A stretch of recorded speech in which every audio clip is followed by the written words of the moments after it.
go by that? I go by whatever people want to call Okay. Julie KB. Okay. And Julie is the executive director of the Wisconsin Farmers Union, and she will provide an overview of the Wisconsin Farmers Union environmental policies and share farmers' concerns related to the environment and family farms. The WFU is a member-driven agricultural organization based out of Chippewa Falls. WFU has been a state leader in sustainable agriculture and grassroots activism since 1930. Farmer members are active in policy and education initiatives to improve water quality, restore soil health, and offer climate change solutions. Julie has a PhD in anthropology from the University of Minnesota and has worked in community-based social and environmental initiatives for over 2 decades. Welcome, Julie. Thanks, everyone. I know some of the faces around the square here, but I don't think I know everybody. Could we do a quick round of introductions?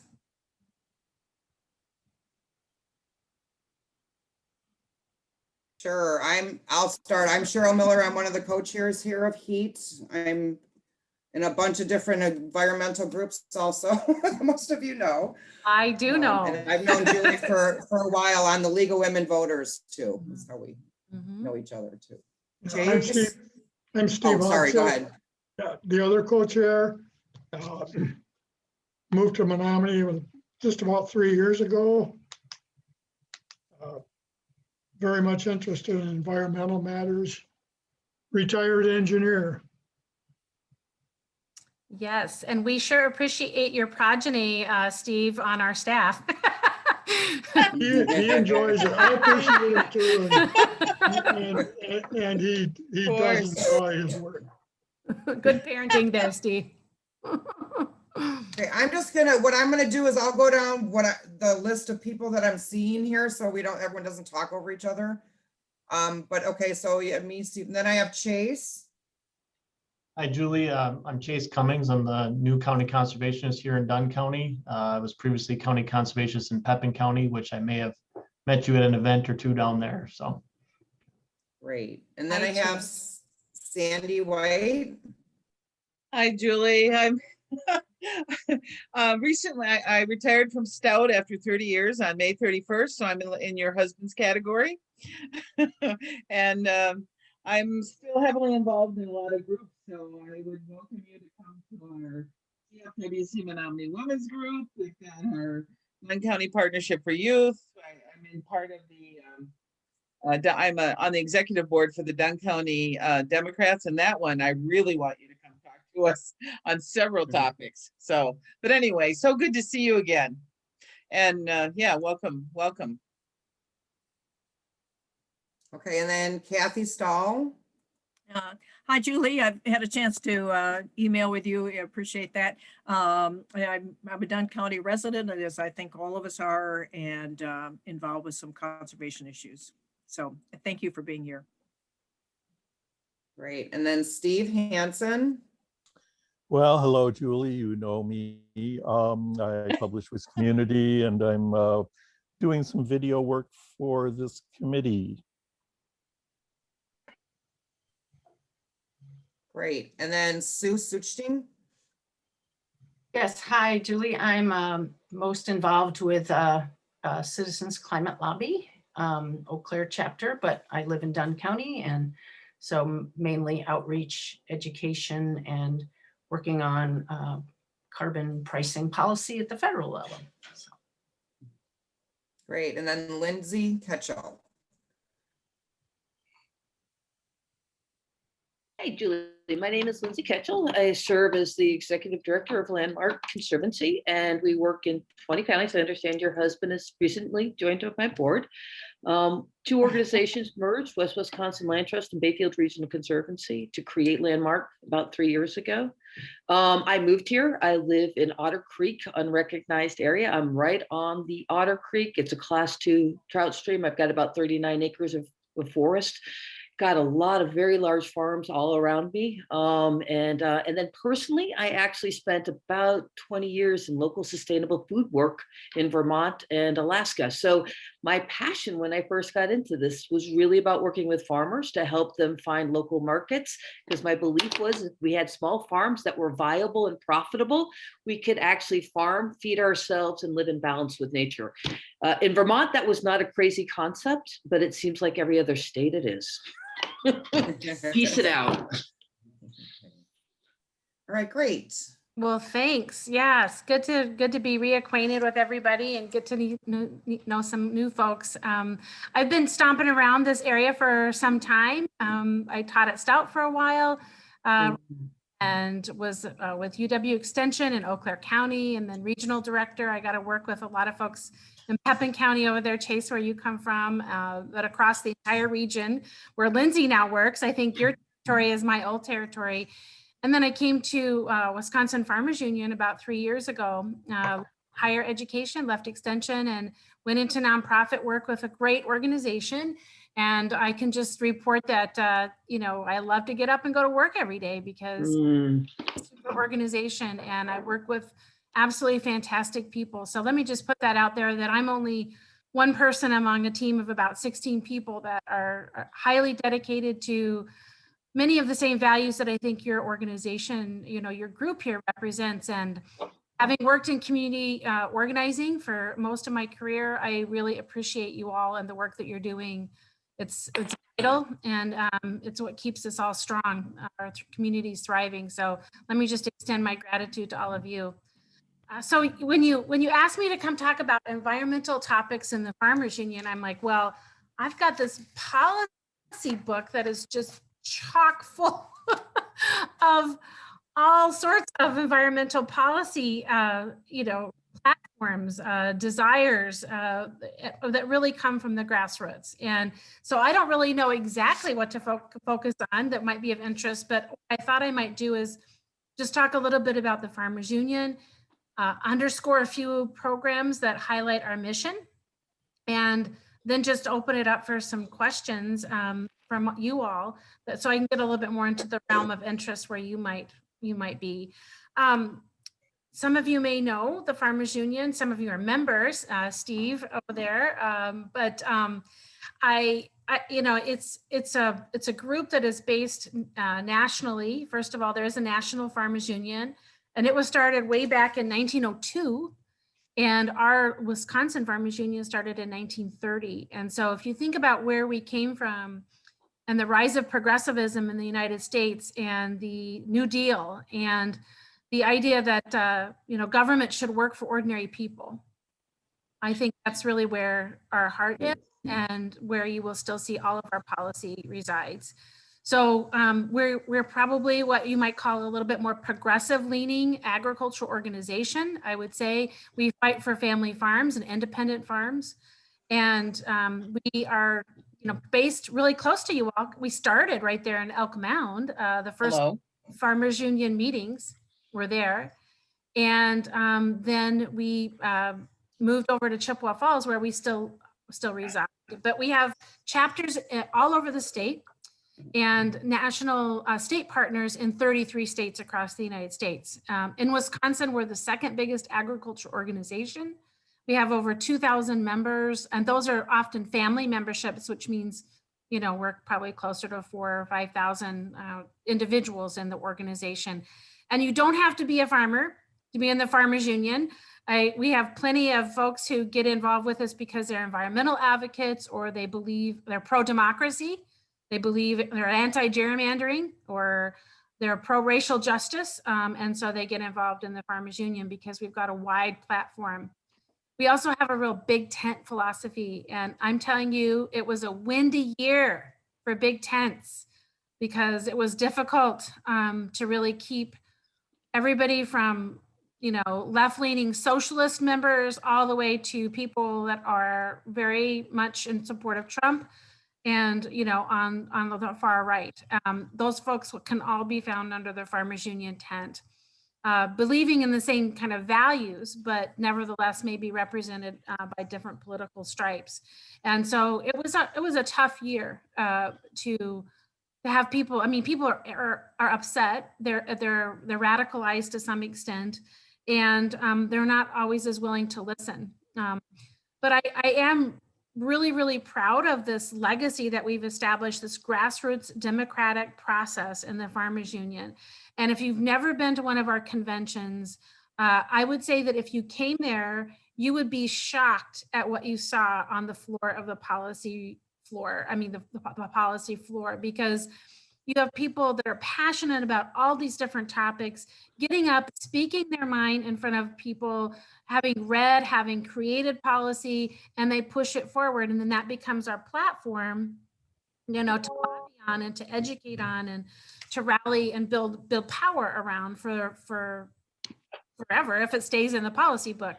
And people, you know, really appreciate that democracy can thrive and that people from very different backgrounds can get along. And it's exciting because people are passionate about things like whether or not milk is served in school, whole milk is served in schools, or whether or not wolves are delisted, or you name it, any other number of topics. It becomes very passionate, but yeah, there's a process by which people get along and determine policy, you know, so it's a really amazing thing to watch.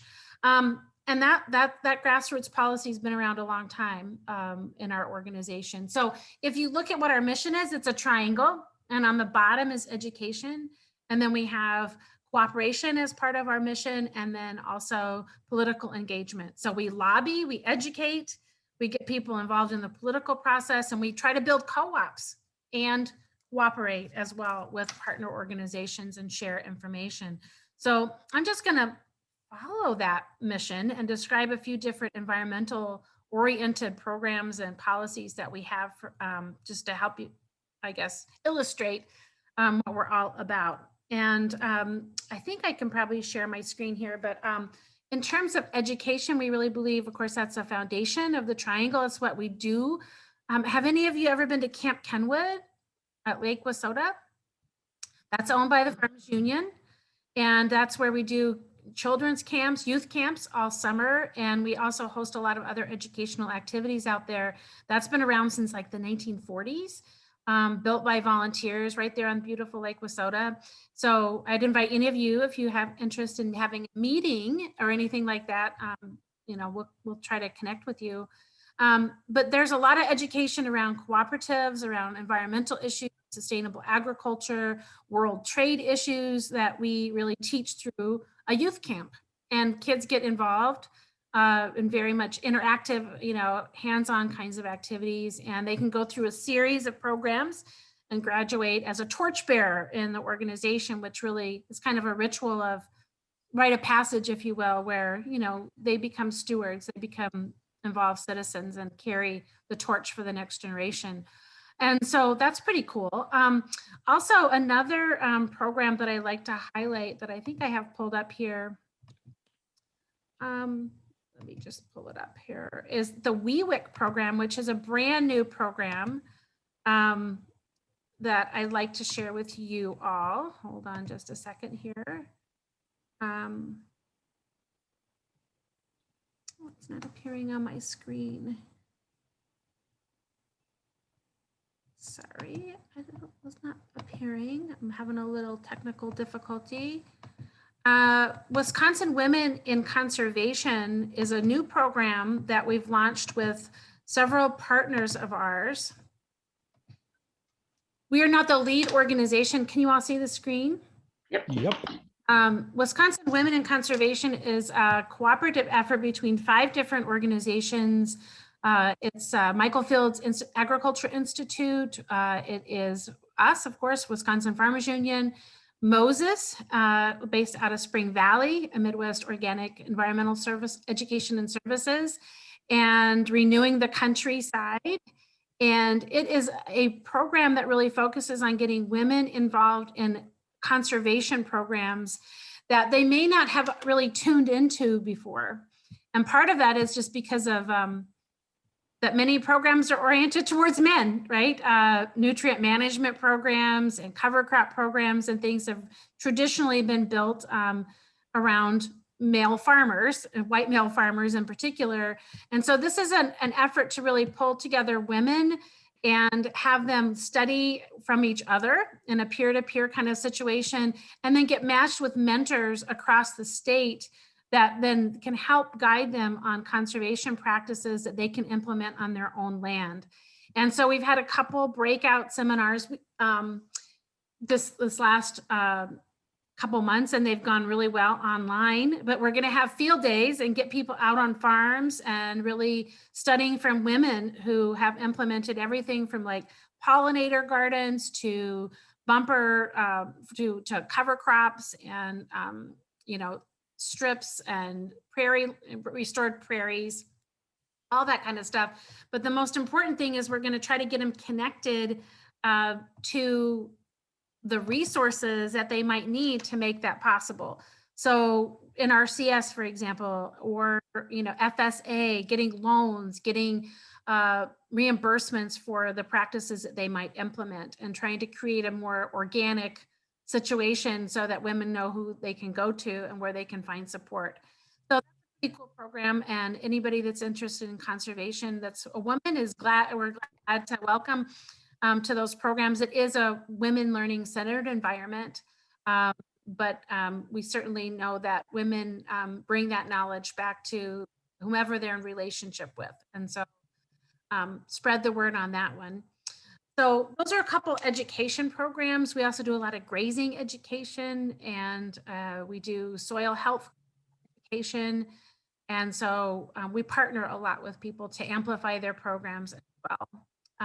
Our big endeavor that we did this last spring was on meat processing, which doesn't relate as much to, you know, the topic today, but nevertheless, we really got people engaged and politically engaged as well on that important topic, and trying to restore some of our processing capabilities in the state of Wisconsin. So any questions about education programs? Maybe you've attended some. I don't know. Could you give us a broad brush I on what did. some of them might be? Sure. yeah. Yeah. We're going to have a lot more focus on climate change, Steve. That was every year our members ask for certain priority policies. And this year, climate change, farmers on climate change was elevated, as well as dairy crisis, which has gone on for quite some time. It keeps coming back every year. A very wicked problem, but we'll be doing a lot more education around climate change, and also we'll continue to work on meat processing this year, have some more education topics on that. And of course, water quality is a big deal, because you should know more about that, because your son's been really involved as our watershed coordinator for the last few years. And that's also educational and cooperative. And I'll talk about that a little bit more in depth, but you know, educating people on how to begin to plan for cover crops, or how to begin to transition from like a confined animal operation, for example, to a grazing operation. Those are all really big transitions that farmers often are fearful of making, and they're taking a lot of risk in doing it. And so having support systems around them to make those changes is incredibly important, as well as financing. Yes, cost sharing. Right. Well, good. I'll talk a little bit more about cooperation endeavors that we have. We have started up cooperatives throughout our entire history. One of our biggest that we were early on involved with was actually Cenex, which started as a farmers union co-op. But you still can drive around the countryside. Have any of you driven through Ridgeland and seen the farmers co-op little, building as you come into town? Those are all legacy buildings, and that really reflect our past of really encouraging groups to come together in cooperatives, which is a more economic, justice-oriented model of business that really makes sure that people have a stake in their livelihood and the decisions that are made around their investments. And so we still advocate strongly for co-ops and help them form. One of the ones that we started, helped start recently is the South Central Hemp Co-op located in South Central Wisconsin. That's a group of Farmers Union members who wanted to grow hemp. And they started their own co-op, and we helped find some resourcing for them, help with their website development and a few other things financially primarily, but also connecting them with experts in co-op law and co-op formation, them get started. And so there's the traditional co-op model, but just a lot of cooperation with other groups in order to make things happen, right? So we have a solar project that we started with some financing from Farmers Union Industries, which is a big organization that we're partnered in, a financial partner in, and we get a lot of our money from. And we help farmers with big loans in order to get solar installations on their farm. And that really required, of course, bigger financing and bigger agreements, more complex agreements. Also some wind energy projects that we've cooperated on. And the one that you might be most familiar with in your area really has to do with the Mississippi River watershed, where we have partnered with the McKnight Foundation as well as 4 counties, including Dunn County, in order to kick off producer-led watershed groups. And Bill Hogseth he's just recently moved on to a new position at Farmers Union, but though he's been the coordinator for the last 1.5 years or almost 2 years now with that program and helping farmers lead other farmers into conservation practices. And that one's focused a lot on soil health. So establishment of cover crops, creating buffer strips, and doing a lot of education, peer-to-peer education, because that's how farmers learn best, is from other farmers. And so you'll see a lot of interest in carbon sequestration and all kinds of things and educational topics on that. So I'm sure, Chase, you'll be working a lot with our new watershed coordinator as soon as they're hired. But those are just some cooperative endeavors. Any questions at all about it? Yeah, go ahead. I don't know if you were waggling my finger, but could you talk a little bit? One of the big concerns that we had an ad hoc groundwater committee in Dunn County, and one of the big concerns that we identified was expanding markets. We've got soybeans and corn, soybeans and corn, soybeans and corn, and how to expand markets. And I'm interested that you have a hemp cooperative in your thinking about those policies and projects. Has there been a lot of discussion, or at least even some discussion in your group, about how to expand markets so that we can help farmers get off of a reliance upon a very narrow monoculture kind of approach to things? I know that small farmers can be maybe a little more flexible in terms of their markets. But anyway, I'm making my question too long. You know where I'm going. Oh, yeah. This is pretty much a daily conversation at the Farmers Union. It's both expansion of markets and trying to create, supply chains, right, that work like with a local food shed, for example. We do some of that work. We don't, but it's incredibly complicated. The entire economic system really isn't built to help that out, Right. to help out the big ag guys, right? That's what economy of scale is so built out now. And there's so much consolidation in agriculture that creating a smaller food shed, for example, or a smaller supply chain that really works, that makes sure that everybody is well paid in it, is actually like David and Goliath, unfortunately. Yep. So you'll see a lot of our policy that's in this book is antitrust and calls for, really actually enforcing the antitrust, rules that exist in this country, because that is really the ticket. I mean, you can have all the goodwill that you want about going to like a grazing operation, but if there are no markets for you, there's no support for your marketing, there's no transition reimbursements and things like that, then you're fighting against, all odds, right, in order to make that happen. And so we've been advocating for that. And Catherine, you'll see in the governor's budget this year in the state of Wisconsin, there are several different initiatives that really are focused on helping farmers in that transition. And those were things we asked for when we met with his staff. So. How do we up that? Because when I listen to different conservation groups talking about this, you know, and I'm not talking about Farmers Union here, but some of the other major conservation groups, you know, we're talking about budget conversations.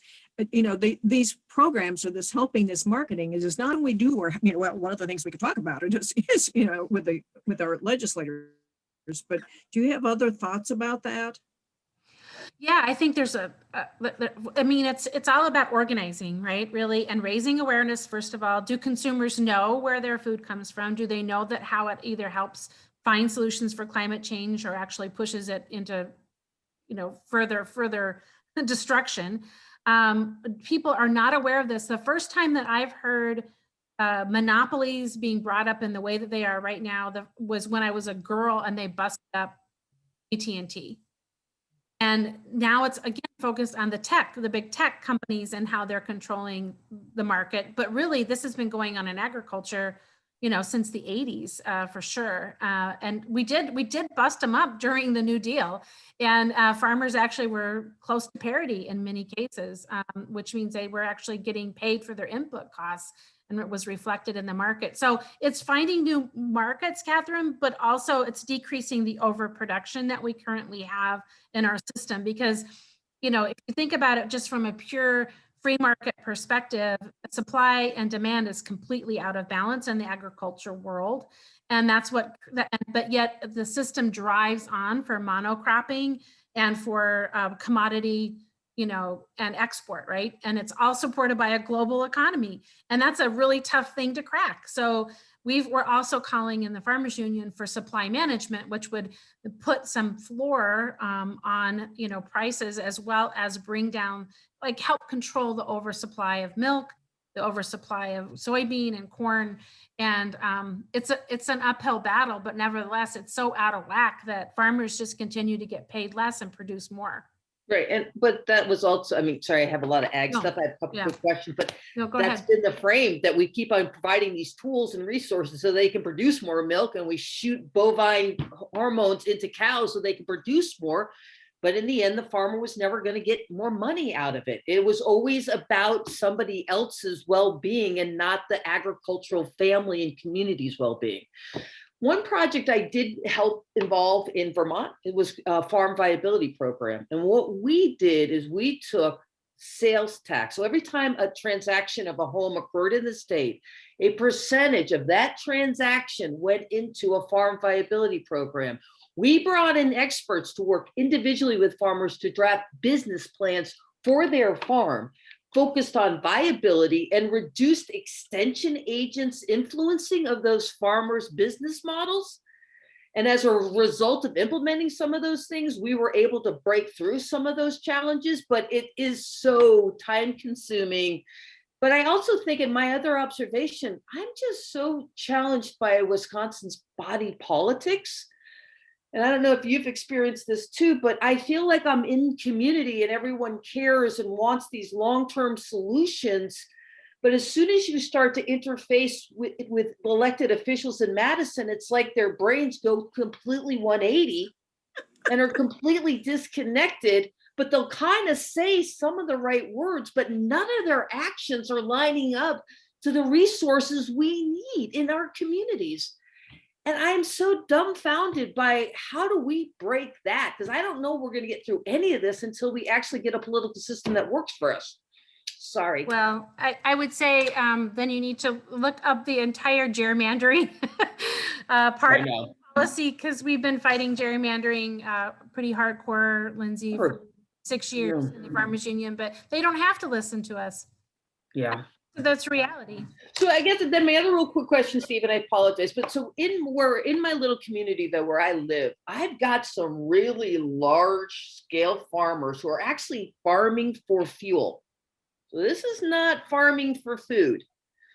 And I'm deeply concerned that there is a disconnect about the environmental impact from that type of ag production to produce a little bit of energy and the loss of water. I think it was used at some point to try to figure out how to build prosperity in rural areas, but I'm deeply concerned that we're actually setting ourselves up to do damage to our environment. And I don't even know if those farmers, what kind of margins they're even making for the fuel market. But if we're going to go green and all the corporations are going green, I think we have to go green then with our energy productions in this state. And so to me, it just seems crazy to be producing energy when you should be using it for food. Anyway, that's my own little. It's a controversial topic, and I hear both sides of it. I mean, we have great commodity growers, right? And the Farmers Union, as well as folks who are very concerned about environmental, about like they really are advocates for the Green New Deal.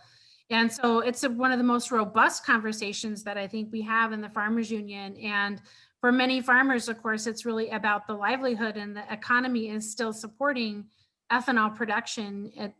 Not honestly, but I mean, they have, in at least the last couple administrations has. And so for them, it's still a way to stay viable farming, even though they are probably, also aware, at least to some extent, that it won't last for long, and it shouldn't probably last for very long.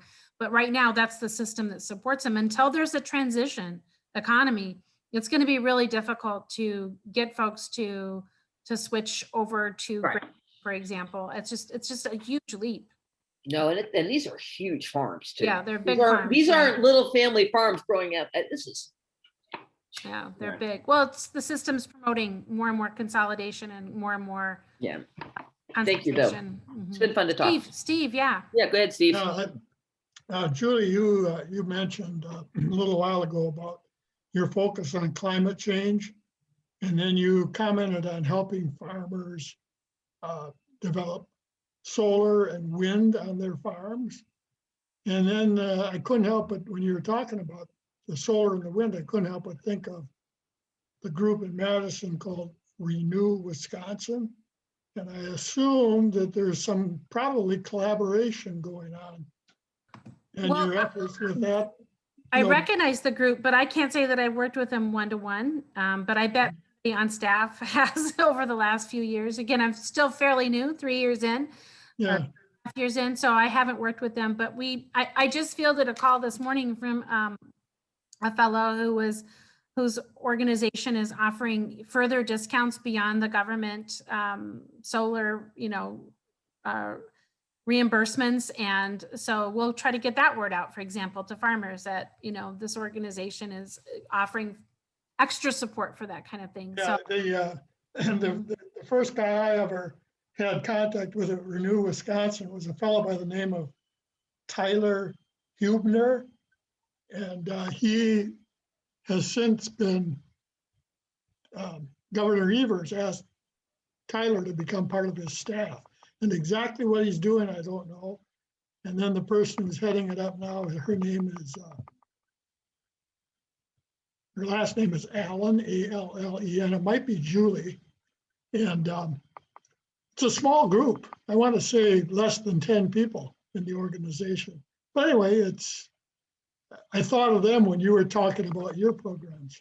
Yeah, we're hopeful that with the Biden administration that we might see a little bit more support for solar, for wind energy. And Bill was part of this climate change report. This just came out. This is Governor Evers' Climate Change Task Force. There's some great recommendations in here for state policies that could take effect. And then also, just as a side note, we did produce a video on farmers and climate change this year, interviewing some of our members, and you can find that on our website under what we do. Climate change has got its own webpage under there. Hitting up the point that Lindsay really raises is like, what's farmers' role in this? And it's talking to farmers about what they believe their role is and what some of the struggles are for them personally. But these producer-led watersheds are a great start, but incentives would be good. Iowa does a program where they give you an insurance break for every acre that you put into cover crops. Then you get a substantial reduction on your insurance And, you know, it helps prevent flooding. Besides being good for the climate, it helps prevent flooding as well. And so for the insurance companies bought in, we could do something like that in Wisconsin. We don't have to wait for change to come from DC, you know, but anyway, that's a long topic. We could talk about it. Yeah. You know, on your, on the upcoming budget hearing here on April 22nd, what is the Farmers Union? We had a little discussion on our own meeting on this. But what does the Farmers Union see as their top 1 or 2 bullet points? Well, when we met with Governor Evers' staff, let's see if I can remember back on the list of things that we talked to them about. Well, meat processing was a big deal, and we did get, in fact, we got everything that we asked for except for antitrust work. We had about 5 or 6 different things that we, you know, were asking for, but we wanted the Attorney General to work on antitrust. But you know, that's a big one. Yeah. Again, David and Goliath, but pretty much, I mean, the governor's budget actually is rich with support for rural communities. We're really, really pleased at many of the suggestions. Everything from rural broadband, which was something that we've been asking for a long time, to the meat processing support, a grazing support across the state. You know, there's a lot in there. And so we did not go to Madison in our normal way and lobby in one big fell swoop. We are actually sending our members to the Joint Finance Committee hearings and really trying to rally the troops on that. And then Bill Hogseth is leading deep canvassing efforts on badger expansion. So we're actually focusing in on a couple areas, couple sensitive, maybe leaning areas in the state. And he and his teams of field organizers are putting pressure on those elected officials on badger care in those areas through this tactic, organizing tactic called deep canvassing. Mm-hmm. Basically is people telling their stories in a very short amount of time and compelling to the humanity and other people to listen to them on the phone or face to face in order to change, you know, their opinion and really support an issue. It's a very effective organizing tactic that was used on some pretty wicked problems in other states. And so Bill is really our leading expert on the staff on deep canvassing and leading those efforts. And we'll be doing that going on different topics too. Mm-hmm. Thank you. So the last thing I was just gonna talk a little bit about and get some feedback from you on is the political engagement that we do. So we do have a couple of people on staff who are paid lobbyists. That sounds so bad. I mean, No, it's good. but it's like, how else are you gonna do it, right? Yeah. So, but we also really try to do a lot of grassroots organizing and get people involved in whatever opportunities that come our way. So on gerrymandering, for example, we produced this like kick-ass little video on gerrymandering this summer. And because it's hard to understand, it's kind of wonky, right? A wonky topic for people. They don't always get it. And we produced this little video. It was shared at a Marathon County Board of Supervisors meeting, and they voted that day to take up the resolution against gerrymandering. We also were pressuring people from the field because we had our summer staff calling people in Marathon County, asking them to call their elected county board of supervisors that day. So they were hearing it from multiple sides, and it was effective because they did pass the resolution. That's an example of how we might approach things. So we're pressuring, our lobbyists are pressuring people at in Madison and DC both. And then we've got field organizers and do action alerts and things for our members across, you know, and especially in rural areas across Wisconsin to really put the heat on. We also do things like bird dogging, you know, so if we knew that Sunny Purdue was going to be at the big dairy expo in Madison, and we planted dairy farmers in the audience that drilled them, you know, and that was when he spoke out. The truth of what he felt anyway was that get bigger, get out. You remember that? Yep. Oh yeah, I remember that one. Yeah, he spilled it. He really spilled it out right there. And that was one of our members who actually asked him that question. So bird dog people, we have bumper stickers, yard signs, we've got people prepared to go testify. We do a lot of like stories and get people and coach our members on how to tell their story effectively so that people will listen. So a lot of organizing going on at the Farmers Union. We sent hordes of people to the livestock sighting opportunities across the state in 2019 and 2020. And as well as in our 151, we sent folks to testify on that. Climate change, we have people at the national and the state level that are on important boards, that are task force that are working on climate change.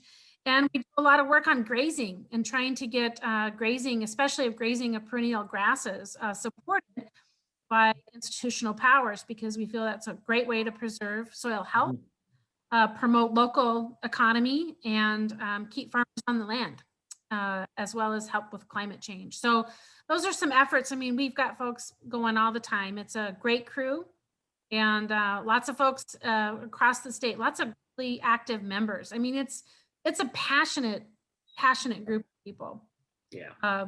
And I really admire everybody that I get to work with. Mm. Specific questions that you, go ahead.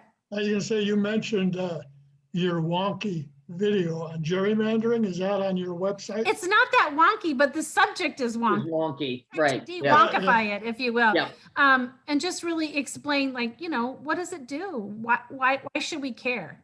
The what of it, and it's a short little 6-minute video. It's on your website. Yeah, it's under, let's see, I thought I might have that pulled up too. Yeah. Well, just go ahead and ask me questions while I'm searching for it. Oh, no, I'll find it. Yeah, it's pretty easy to find. Yep. Yeah, Julie, you mentioned that you had a program helping or you help people transition from CAFO to grazing. Well, we have. we help them find resources to do that. I don't say it's not us just lifting them over. It's like so complicated, yeah.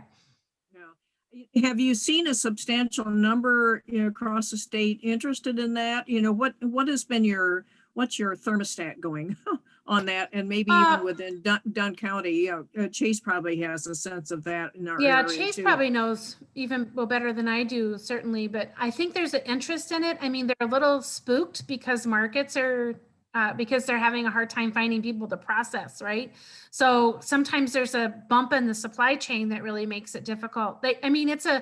It's a big undertaking. We have folks of all stripes. So we got people that do direct marketing and have like a meat CSA, right? Then we also have people who sell into larger livestock, like to equity, for example, and put them right on the market. And we even have a lot of interest in people doing like the end processing right now. So creating like a cooperative of producers and meat processors and then chefs who will all work together. And so instead of like trying to do the processing on half a carcass or a carcass at the shop, then you send half a carcass off to like a chef in Madison and they make artisanal sausage out of it or whatever. And you're in a cooperative so that everybody is benefiting from that. And those are hard to create. Oh my God, they're so hard to create. Vermont has done a good job and they put a hell of a lot of emphasis on it. And they had a lot of resources to it, and they made it a priority. I keep on trying, all the other states I've worked at, I keep on saying, if your leadership up here says it's something important, it's amazing 30 years later, 40 years later, how it just is part of the culture and there's no questioning. We valued little small family farms and we wanted them to sustain. But I go here and I'm like, how can you not care about little family farms? Well, What's wrong with you people? The question to both of you, to Julie and Lindsay is how do we get that? I'm hearing you say that that's very hard to get going, and then I suppose part of that is the culture of being a farmer, being an individual employer, or well, many farms are have multi employees, but kind of an independent kind of spirit. But how do we build on that so we can get something locally going? Yeah. It's what I've witnessed, and it doesn't matter what political party is in office, is that big ag really has a big footprint and oftentimes farmers do pull together, even if they feel like they're getting squashed by big ag, they'll still pull together with large ag. And that's pretty true in North Dakota. It's true here. And so oftentimes administrations do not separate groups out under the ag umbrella. They see it kind of all together, and farmers often see themselves as all together. So if you're going to go after this CAFO that's coming in Polk County, for example, and community members are opposed to that $26,000 or $1,000, hog operation, I have to stick with them because they might come after me next. Right. Oh, yeah. Right. And so there's definitely that kind of tendency, I think, within agricultural groups to band together, even if you have to kind of like swallow, what you don't want to in order. Absolutely. Right. Yeah. I definitely see that. But I think educating elected officials that not all agriculture is the same is really important. And right now we feel like there's a critical moment because people did see how fragile it is, right? They did see how their supply chains can break down and how they might not have any protein, for example, or toilet paper or whatever. And so because everything is on these massive, scale of economy, they're fragile. And so I think this is a moment to we need to do better consumer education on the differences of like, who do you really want to control your agriculture? Mm-hmm. That's the ultimate question. Well, and I also do think that the private individual in their consumption has enormous power.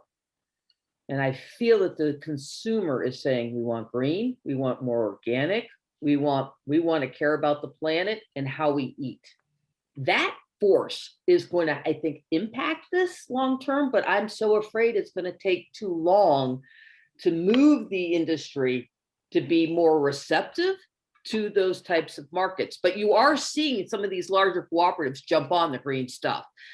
And then I do think I agree with you 100% culturally. My experience has been most farmers feel that they're under attack, they're under siege by government people, by extension people, by their neighbors. Nobody understands them. Nobody cares about them. Poor, poor, poor, poor me. And then they just feel like they're under some sort of siege. And I've always lived in rural areas with rural farmers, and I've gotten to be friendly with them. They're pretty quiet, but they're very untrusting in general too, I think, as part of their community too. I mean, I think if you want to unpack some of this stuff, and that's why going farmer to farmer, because they'll listen to another farmer. They're not going to listen to another extension agent. I think they feel like they've been so screwed. So, but here's a question: are we missing something here? And let me back off. I just finished reading a book called Made in China, and it so graphically told a story of my purchasing and where I purchase and the impact that's had on individuals. Are we missing something here in terms of having farmers tell their story about what's happening because of us not buying locally? Or, are we missing stories? On the Wisconsin Water Week, they had a farmer talk about what he was trying to do in selling locally and his challenges. More people needed to hear this. This guy was singing to the chorus already. He has heat, or do we have some responsibility in terms of education, trying to get the farmer's story out, not just about cover crops? Because, anybody who's paying attention has heard about cover crops and grazing now quite a lot. But the stories about individual farmers and what they need to do to be able to sustain themselves. Right. I think you're right. I mean, I think that voice is really missing a lot, and it gets often overpowered by this general narrative about agriculture in general. But we did produce a video also on on monopolies and farmers' perspectives on monopolies and what they've seen change in their lifetime. That's also on our website. And it just talks about, like, you know, in my town, there used to be all these implement dealers. We used to be able to choose which cheese factory we sold milk to. And now we don't even, you know, we can't even survive anymore. And so it's a very short, again, a short video, but we're trying to do that in the Farmers Union, and we could use your help. So I think sharing some of those videos, following websites that really focus on small independent farmers and telling their story, because there's a lot of good stuff out there. And it got picked up a lot last year because Wisconsin was ground zero in, you know, the presidential race, right? And so we had Washington Post here, New York Times. We got covered like you can't believe last year. And so we really ramped up our efforts because we knew that they were focused on us. So it was a good year last year, getting farmers' voices heard, I think, in some circles. But Pete, you're right, Catherine. People don't really get the fact that farmers can't fight Monsanto. They can't fight JBS and some of these. I mean, you know, when 85% of the beef supply is tied up within 4 companies, we're all in jeopardy. I think the other sadder Going down story first. to all of this too, Kathy, is the actual impact to small rural towns. Because the real truth is that's what's dying. And that's what's been dying since the 1980s. That's been my big passion, you know, these little towns. And now there aren't equipment little dealers anymore. And so when I hear politicians say ag and forestry are the underpinnings of our rural economy, I'm like, no, they're not anymore. And so what are those, like the Ashlands, what are they doing to survive? And how do we bring young people back into our communities to try to create jobs? But if you don't have broadband, like I don't in my house, I'm an ED and I can't even function professionally in my home. So how do you expect to recruit professionals to want to build a rural economy in Wisconsin when you don't even have the infrastructure to do it? I think this is going to be a real challenge. Well, I would tell your story at the Joint Finance Committee meeting if you could be on there, Lindsay, Yeah. because that's a really great example. And Otter Creek is just right in that dead zone, right? Oh, I'm dead. Yeah. Yeah. These guys know I'm in my Mhm. car on side of the roads being in these meetings with these people. It's like crazy. Crazy. Back to share, the Dunn County Democrats, we went and we had about 8 local leaders here do a listening session with us, with our executive board. And let me tell you, broadband was on top of the list, as it needs to be it needs to be equal. We need to equalize everything with what's happened this last year with the pandemic, with where it was needed for education. And we need to, should be a top priority, and it will be what we're going to be speaking out against, that I know. And can I just share with you guys too? My main phone line went down and my internet 10 days before a technician will come out. 10 days without a hard line or any internet. And this is the 5th time since I've lived in this house for 3 years that this has happened. How do you run a business under those frames? It's impossible. That's the part that, and so you talk about that phone company knows there's no competition. They don't have to service me well. But if I lived in Menominee and I could pick between 3 phone companies, I damn well will get service in 24 hours. That's how rural people are treated in this town. It's terrible in my mind. And that's just a little story. It's where some of the resentment comes from, right? I mean, Kathy Kramer And wrote that it book, covers The a lot of Politics Dunn of County. Yeah. Yeah.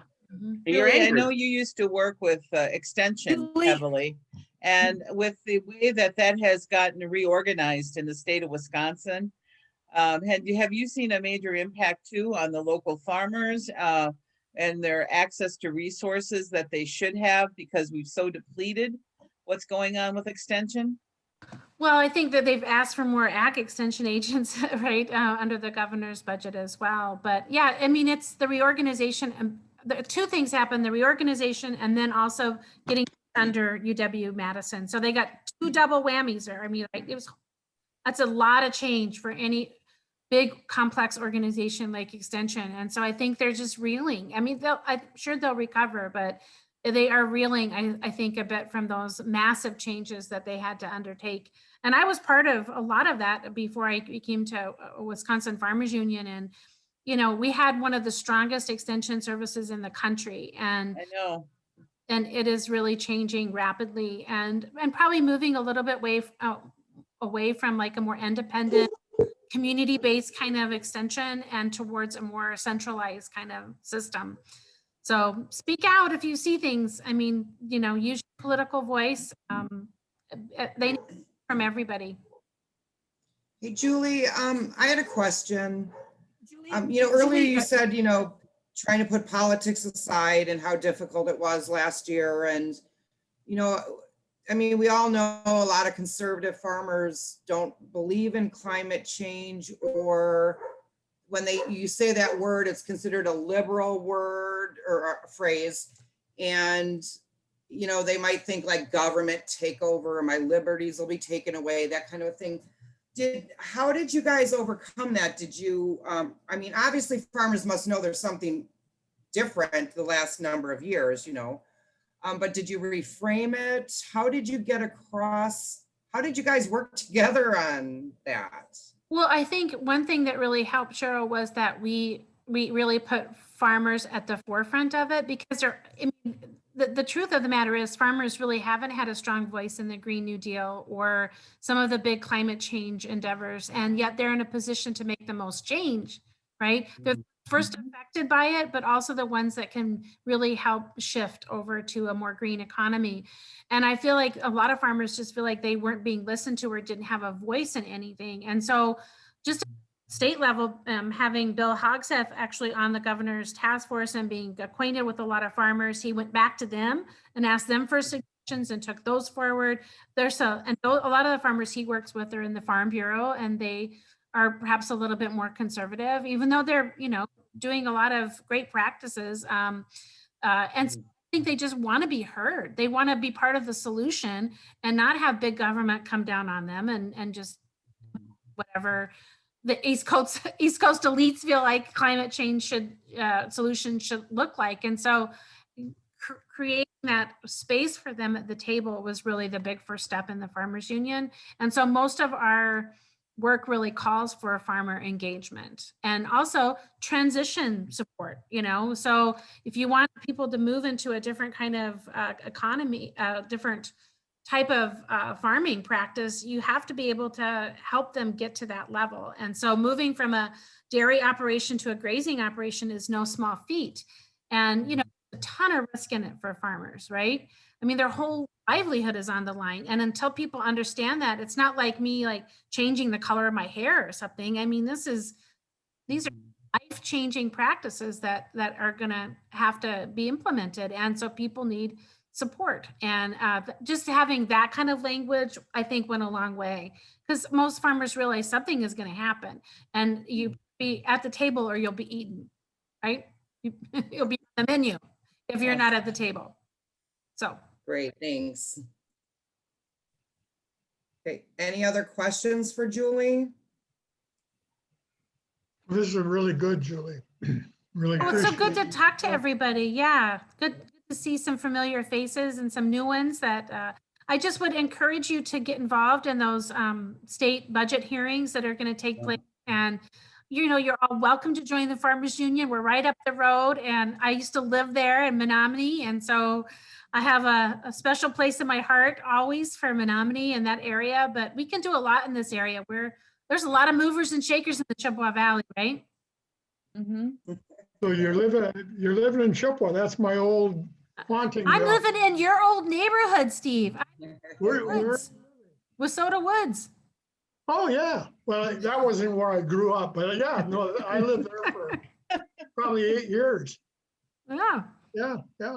But anyway, Might well, be I'll look forward to close. having a beer with you guys someplace, you know, the next meeting, okay? It'll be a Hey. Devil's Punch Hey. Bowl brew.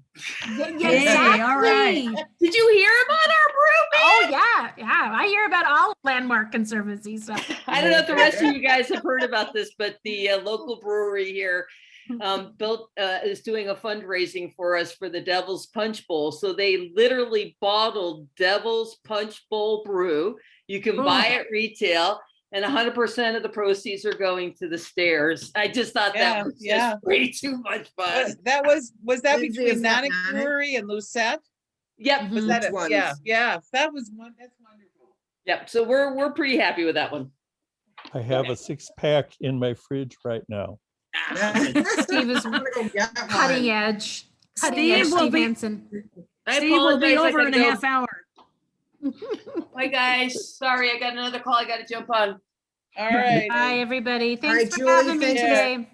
Yeah, thank you Okay. so much. And if we ever have any questions, we can get a hold of you, correct? Yes, yes. And I'll see you at the league event, Cheryl. Sounds good. All right, I gotta